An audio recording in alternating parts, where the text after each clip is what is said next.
Hi, and welcome to Why Australia. I'm Lisa Rossmeissl, owner of Boomerang Escapes, a full-service leisure travel agency and certified Aussie specialist with Australia Tourism. I've been coming every Sunday afternoon to share with you various things about the destination of Australia.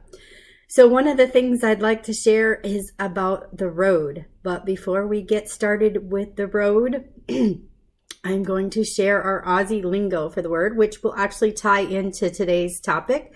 So today's Aussie lingo or Aussie word from our little Aussie dictionary here is petrol. Petrol is just the word that they use for gasoline. So there's would be a petrol station for filling up. So petrol.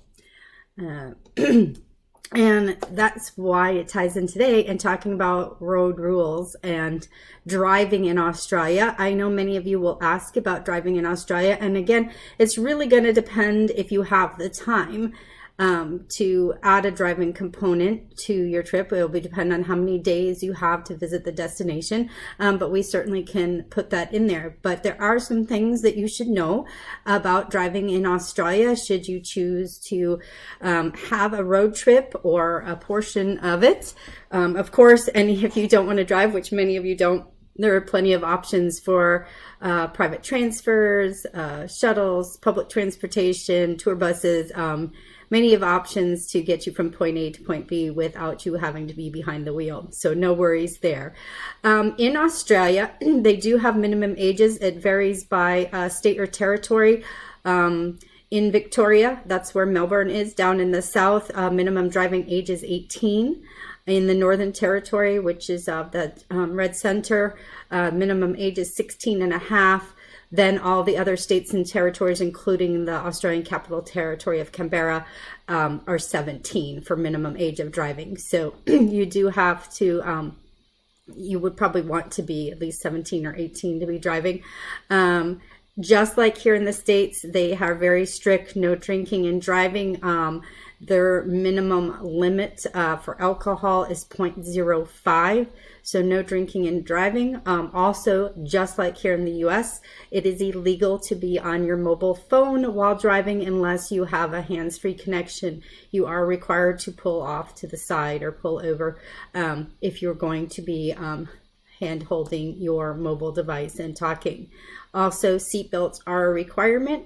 Just like here in the US, you are required to wear a seatbelt. One of the things you do need to have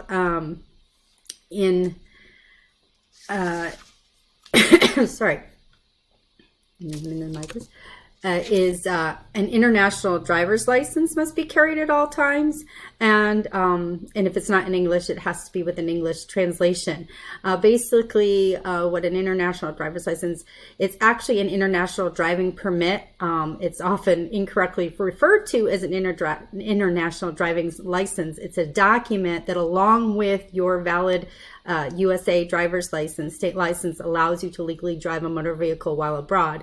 And with that being said, you're still only going to be able to drive any type of vehicle that you are currently licensed for here in the States. So if you are not licensed as a motorcycle driver here in the States, you would not be able to drive a motorcycle, ride a motorcycle in Australia, for example. They do drive on the left side of the road.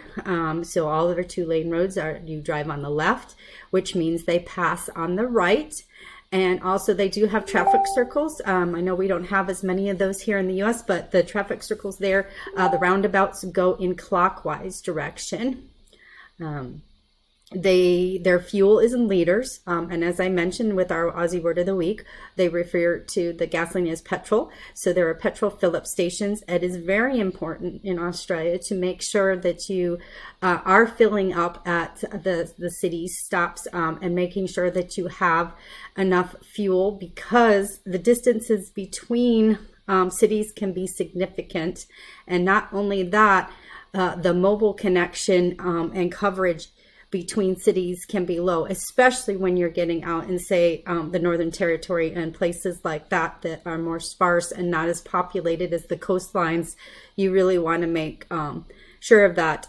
You can estimate 1 hour per 100 kilometers, or that would be 62 miles. So you can estimate it's going to take you 1 hour for 62 miles.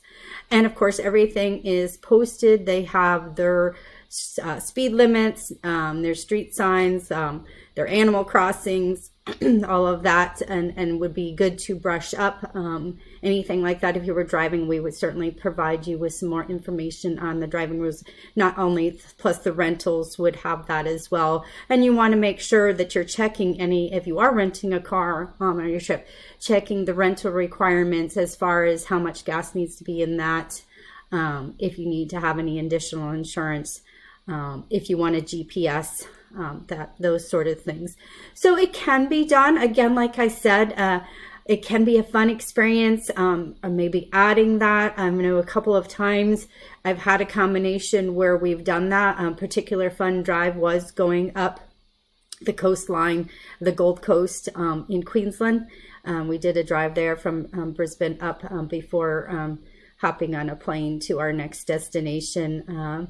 And there's different things, if you get out west, different things, or the campering. But if you're interested in including a road version or a driving version of your itinerary when going to Australia, please be sure to reach out to an Aussie expert like myself to help you fit that in and make sure you are loaded up with all the rules and proper materials that you'll need before you arrive in Australia.